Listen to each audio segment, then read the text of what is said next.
All right, hello everyone. Jordan here with Cloud Underground.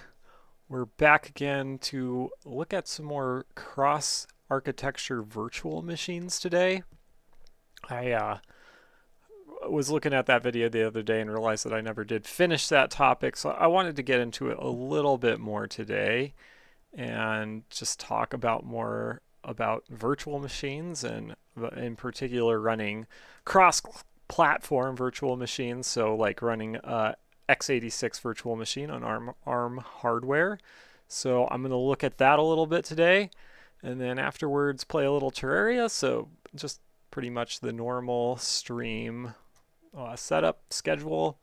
So I hope everybody's having a great day. I am opening up the LinkedIn chat, so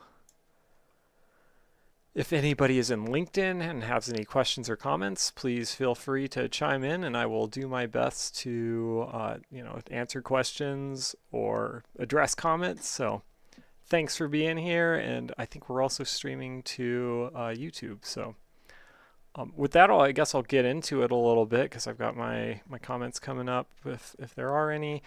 So, just first of all, to remind everybody, I'm with Cloud Underground.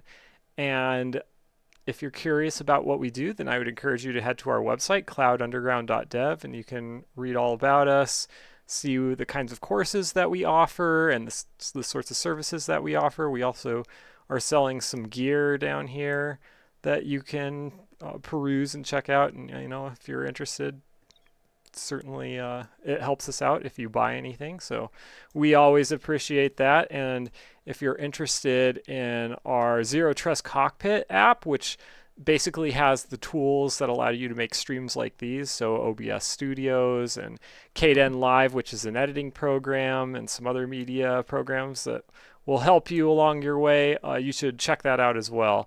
And then, of course, if you're interested in being in our community, check out the Join the Dojo tab, which tells you how to get into the DevSecOps Dojo, which is our Discord server where you can interact with our other community members and ask us questions.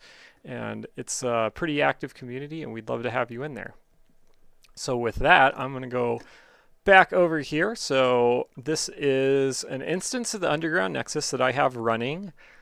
It's running on a piece of ARM hardware. So this is running on an NVIDIA Jetson AGX Xavier, which is an 8-core, 32 gigabyte single board computer that's made by NVIDIA. It's also got some CUDA cores, so it's got graphics processing power, and it's a pretty awesome system all around.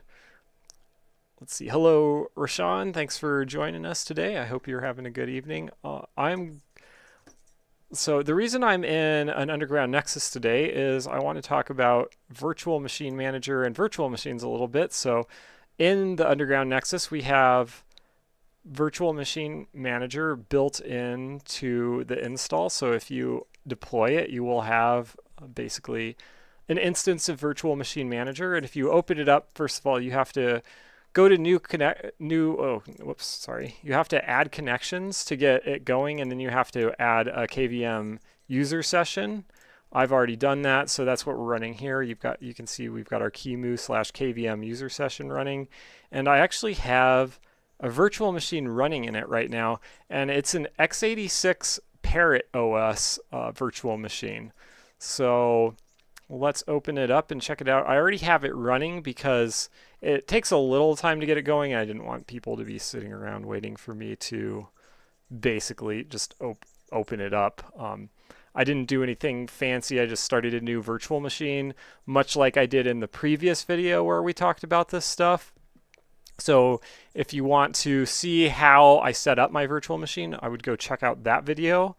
But I did the same thing for this virtual machine and ran a Parrot OS version that's x86, and I just went with Parrot OS Home this time because the other version, it was taking a long time to get going. I just thought maybe Home would be easier. So if I double click on this, we'll open it up, and you can see here's our Parrot OS. It is currently running, and if we go to, let's see, it is, okay, so I will say it's on the slow side, so be prepared for that. If you're trying to attempt a cross cross-architecture VM, at least the way I've got it set up, it definitely takes a pretty large performance hit. So it does work, but it's slow to do basically anything.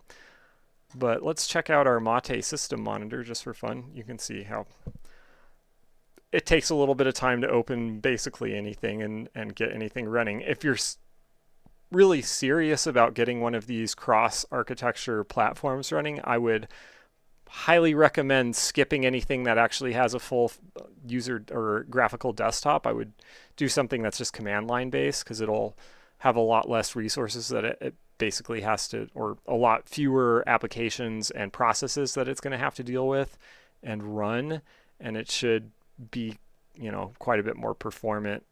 I'm to some degree surprised that we can even get the full-on GUI running, but you can see here, this is just a live environment. It's not a full install, and that's one of the things I want to look at tonight, is if we can run through the whole installer, and I'll probably just start the installer essentially and leave, because I know it's going to take a really long time to get going.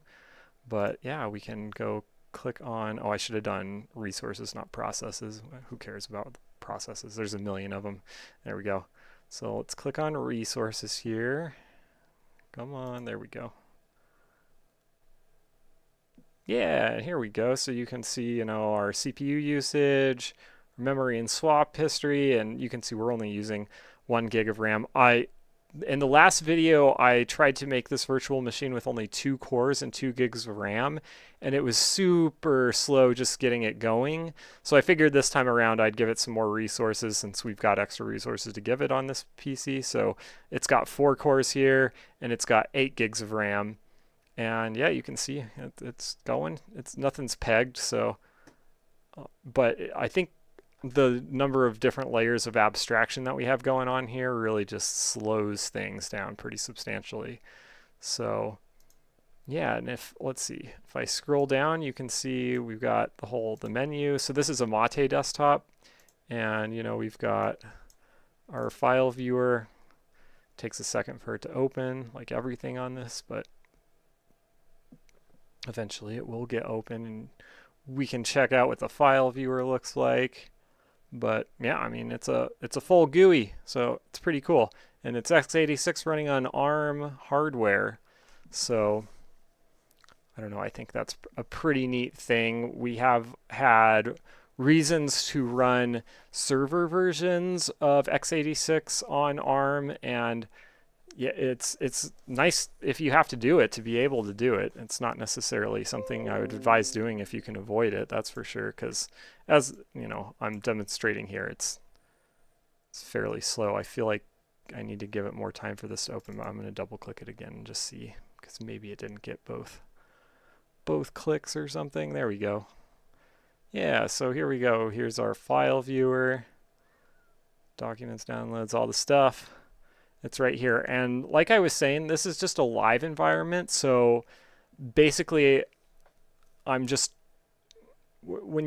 if you are used to installing Linux using the typical installers, generally what you do is you open up a live environment of the OS where you can test the OS and play with things. And there's an installer built into that allows you to actually put the OS on whatever system it is that you're using. So that's what we're looking at right here. So this is just the live version, but if the live version works, then the full version should also. It's kind of the thing to remember. So I don't know. Anyway, I haven't downloaded anything. There's not going to be anything here in downloads, but you can just see we can, flip through and look at our different files and levels in our file system, essentially. So cool stuff. And then if I close that, I don't know, and we can see what kind of applications come on Parrot normally. So Parrot it's a operating system that's designed for people that want to do pen testing sort of applications or things like that. Now, the Home Edition doesn't necessarily have a lot of those tools installed in it. So we're not going to have all of that sort of stuff, but it looks like we got some stuff here. We've got, cryptography service, Anon, Surf. It does have, the full LibreOffice suite. We've got Firefox. And a few other things. It's got a new image manipulation tool. I'd be a little hesitant to try and open that on this because it probably would be very slow if it actually worked at all. But anyway, so yeah, it's kind of interesting to see all of that here. And then if you double click on this install Parrot thing, then it brings up the installer, which I already have here. So I'll just pull it up. I got it going so we didn't have to sit and wait for it to actually start because it takes a minute to get going on this. And I just kind of wanted to run through and see if we can install Parrot essentially, or at least get the install started. And then I will probably leave to play Terraria while it does its thing, and I'll check it later. And we can visit back and make sure that the OS works later. So this is the Calamares installer for Parrot OS 5.3. Calamares is what a lot of the Linux distros are using for their installer these days. So again, this should look fairly familiar to you if you have installed Linux this way. So I'm in Denver, so I'm selecting that. We'll click next. English and default is great for me, so we'll click next. And I'm just going to have it erase the disk and set things up. I don't think I'll have it add swap. I gave it 8 gigs, so it shouldn't need swap. I think swap is essentially for if you're RAM limited, being able to have a little bit of RAM offload to your disk, but I'm not going to worry about that for this installation. So we'll just let Parrot have all 30 gigs of this VM hard disk, which is what I set the hard disk size to be when I was setting up the VM earlier. So we'll just go ahead and click next. We'll type in all this stuff. Yep, that's great. We'll call it Parrot VM. Oh, I added a space there. I didn't mean to. That's why it's mad.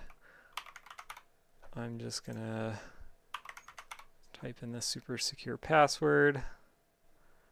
And that should be good for all of that. Okay, and now it's telling us, what it's gonna do once it starts installing. So it's gonna use up that full 30 gigs, which is fine. You go ahead and take that.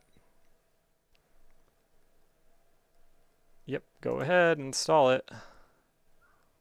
And we'll see if it starts doing something here. Again, this may be quite slow, so we're certainly not going to sit and watch the full installer, but I wanted to see if I could at least get it to start.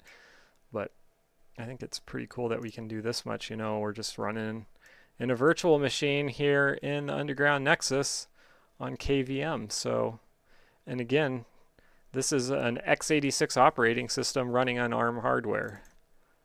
So we're going to be a little bit, or I'm going to be a little bit tolerant if it's a little on the slow side, because I think that's pretty cool that it can do this at all, frankly. So yeah, it's starting the install process. At this point, I think it's going to take quite some time to finish. Maybe I will play some Terraria and we can check back at the end of my Terraria session and just see how things are going over here. So I'll leave this up, I guess. That's fine. Actually, I'll close it. It doesn't really need to have the window open. So the VM's just running in the background right now, which is fine. And yeah, I'm going to play a little Terraria and then we'll revisit and see how things are going over here. So let me go to game. So I'm sure most people have probably watched this stream before and seen me play a little bit of Terraria. Terraria is it's pretty cool, like 2D platformer, sandboxy crafting sort of game. Sort of similar to Minecraft in many respects, but it's a 2D version, and it's its own game. It's not like just like Minecraft. I think that's a little unfair to just compare it to Minecraft. One of the things I really actually liked about Terraria over Minecraft is how much faster it is to do anything and how much fewer resources you need.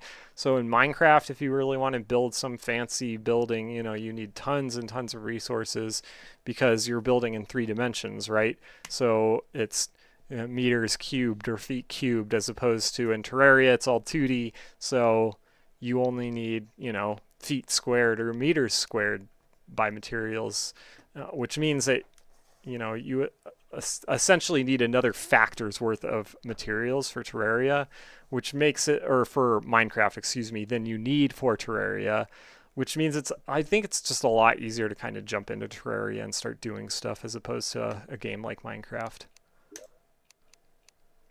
And I've got my own server going on another Jetson AGX Xavier that we have running in our co-location. So we'll go and do that. Let me just input my password real quick. And then do that.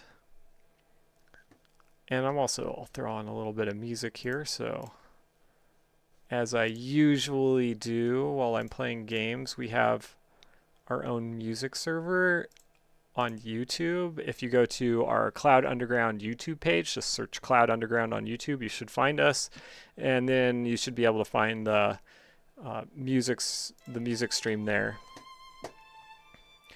And you know, all the music that we use is DMCA free, so you don't have to worry about your stream getting a DMCA strike against it or anything if you do decide to use our music for something along those lines.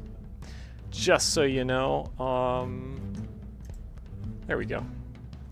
Alright, so we're in Terraria. The reason I like to demo Terraria is because it kind of gives you an idea what kind of performance you can expect on an Underground Nexus instance that's running on a piece of hardware that's, you know, not necessarily in the same location as you are. This is not local to me. It's at our co-location, which is several hundred miles from where I live, so you kind of get an idea for the type of performance you can get and how much lag you should expect and things like that, which is pretty minimal, actually. It runs really well, this server. And today, I'm super duper close to fighting the wall of flesh, which I feel like I've been saying for weeks now, but I'm as close.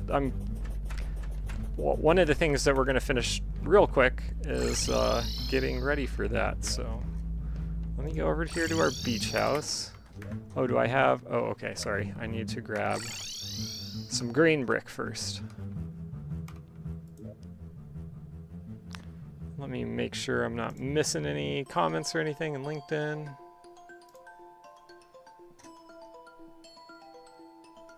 All right. So let me throw some green brick in here.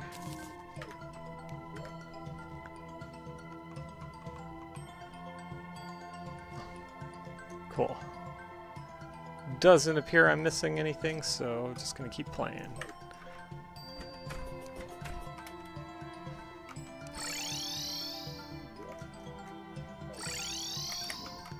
All right.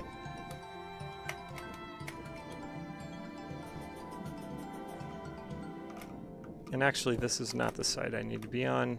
Pretty much gotten this whole bit of corrupt area isolated now. I just need to finish putting a little bit of green brick in to finish with that.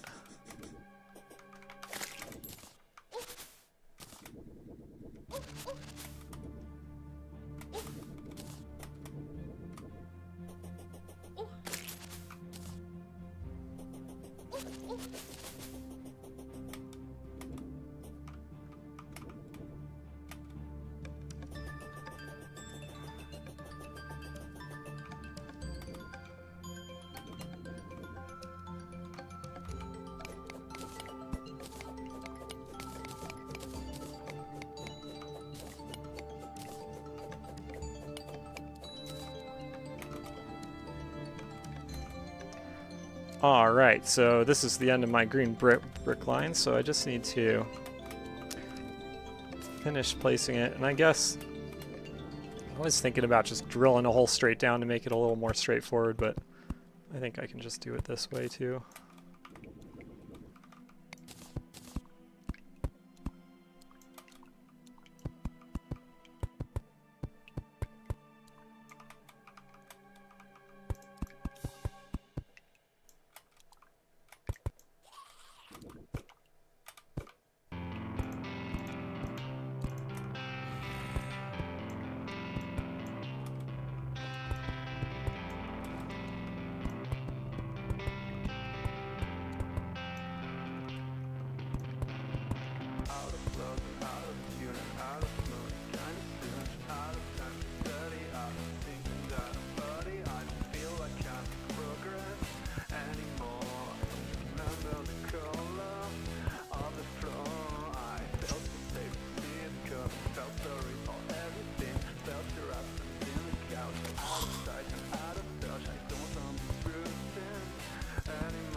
So I am just lining all of this corruption with this green brick, which it cannot... So a lot of the corruption can basically turn a lot of different kinds of bricks into corrupted bricks, but it can't turn green bricks. So that's why I'm doing this.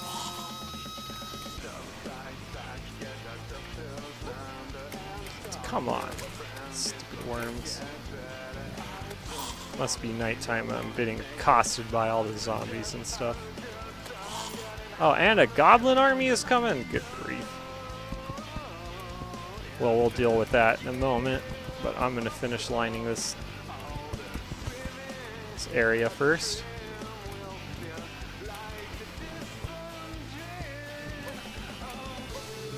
Oh, the goblin army is not going to let me wait to deal with it, apparently. They're already here. So the goblins will send out scouts, and if you see the scouts and kill them quickly enough, you can potentially stop the goblin army from attacking, but I obviously didn't do that.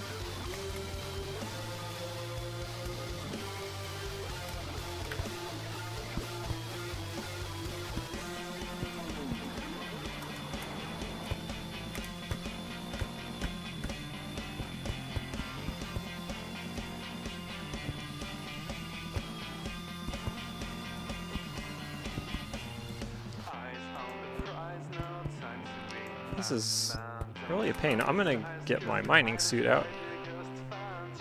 Yeah, I know the goblin army has arrived. I saw it already. They've been fighting me.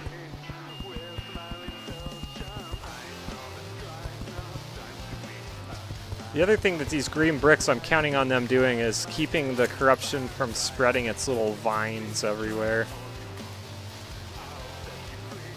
But we'll find out. I was originally lining both sides of these tunnels with brick, but I decided that probably was overkill, and we'll find out if I am correct on that or not at some point after we defeat the wall of flesh. Alright. And maybe I'll even line some of this. I'm like slightly worried these vines are going to come down and get corrupted once the corruption starts being able to spread really well after we get to hard mode, but we'll find out. Just have to monitor things.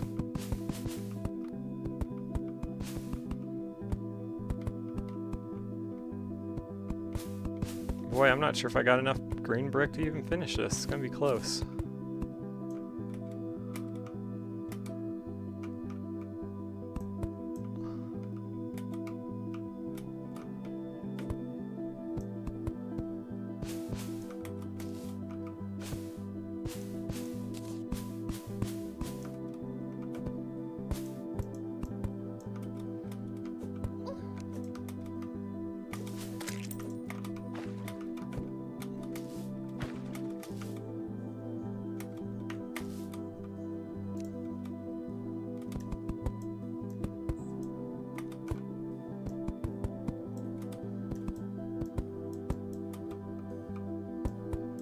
And sunflowers on the other side. Looks like I just barely have enough green brick.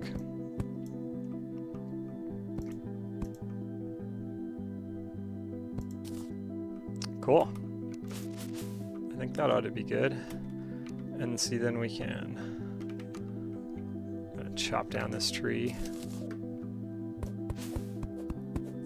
Give me a little more space to work here.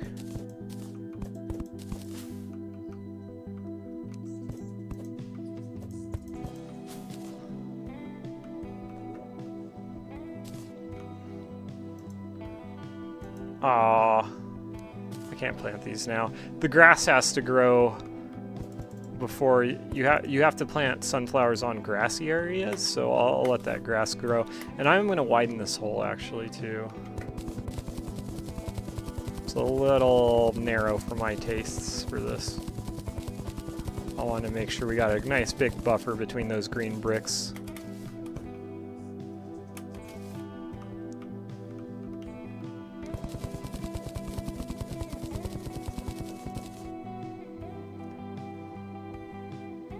And hello, Angel. Thanks for joining us tonight.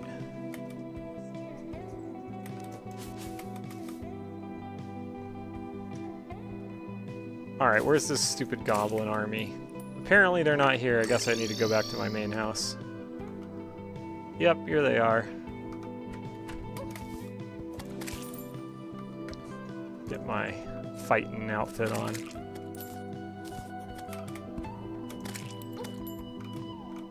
Make quick work of this goblin army. I'm way more powerful than they are at this point.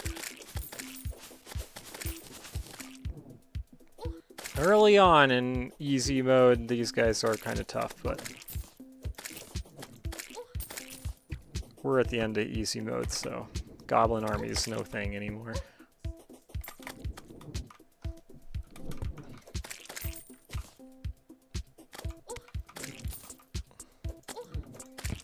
And once I get to hard mode, then there will be more interesting invasions.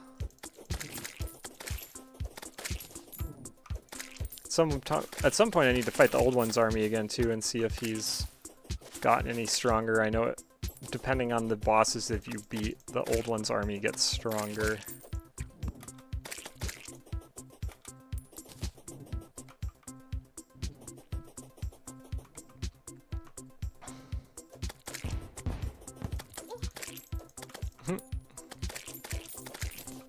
Party girl must have been fighting him.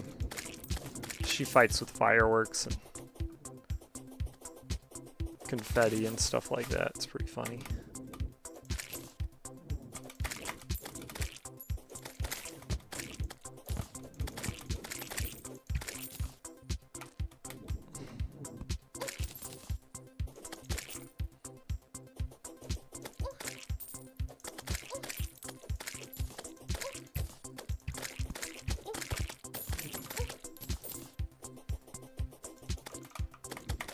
You can see it doesn't take a lot of finesse to beat the goblin army. I just kind of run at them and smack them until they die.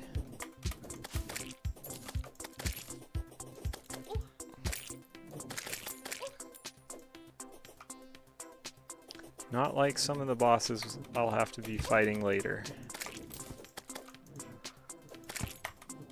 When you're in easy mode, or easy, yeah. Before, pre-hard mode, I guess maybe is a better way of putting it.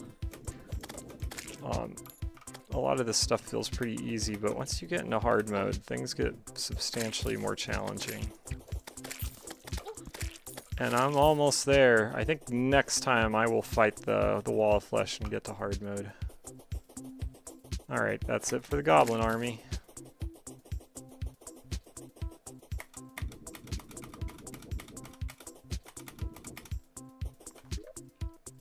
So all my goblin army banners are in here. Oop, didn't mean to do that.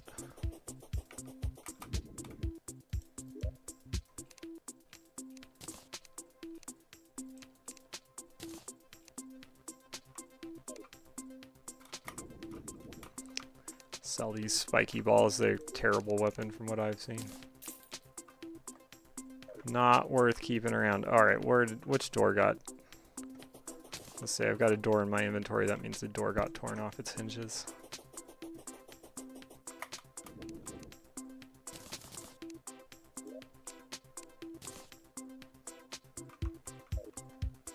And I've got a worm banner too.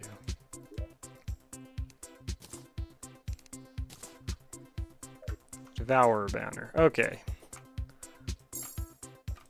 So that's that.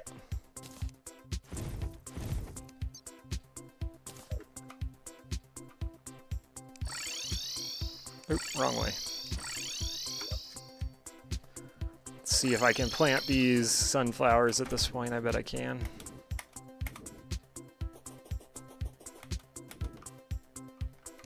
I'd like to get a little bit more green brick too and just make those margins a little wider.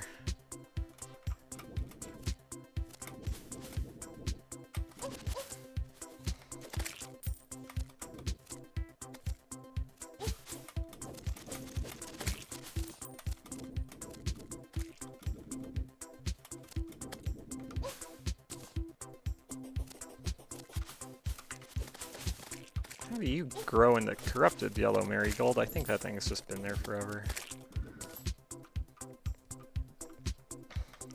So I'm going to break this open and get ready because worms are going to pop out. Oh, do I have to break it with an axe? Oh. I thought worms were going to come out, but I guess I was wrong. All right. But we got places for my sunflowers. Perfect. The sunflowers prevent corruption from spreading, so that should be a little bit of an additional insurance against any corruption spreading. And I'll also line this probably, but I'm not going to worry about that right now.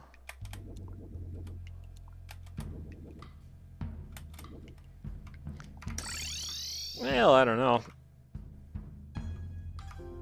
I think that's enough Terraria for today. I think I'm going to keep it kind of short on the Terraria, and I want to go and take a look at that virtual machine and see how it's doing. So I'm going to go ahead and save and exit this, and I am going to exit, and then I'm going to bring up my other scene, and let's take a look and see what's going on with this. It's at 6%! Alright, well, I think I am gonna just leave that to keep going. It's gonna take it a while to actually get the install finished, and next time I'll try and it might not be next time, but we'll take another look at this at some point in the future and see how it's running once the actual full install is done and it's not just a live environment. But for now, I think that's all I'm going to do. So sorry, it's a little bit of a short stream today. I hope everybody is having a great Thursday, though, and that you enjoy the rest of your week and then your weekend. Just to remind you, I'm Jordan from Cloud Underground. So if you're curious about our company, please visit our website here at cloudunderground.dev. And if you like the music I'm playing, check out our YouTube page. So go to YouTube and then search Cloud Underground. You should find our YouTube page, and you should find our live stream there inside of that. And if you are interested in making streams or demos, then I would like to point you again to the Zero Trust Cockpit, which you can learn how to make in this Cloud Jitsu course, which is $24. So. And if you join our dojo, you can actually ask us for a free copy of the Cloud Jitsu program, and we'll hook you up. But if you want to support us, we really appreciate if you are just willing to pay the $24. And if you want to support us, then we also have the gear that you can buy down here. So check that stuff out. I think with that, I am going to sign off. Like I said, I hope everybody has a great rest of your Thursday and weekend. And I will see you next week. Bye.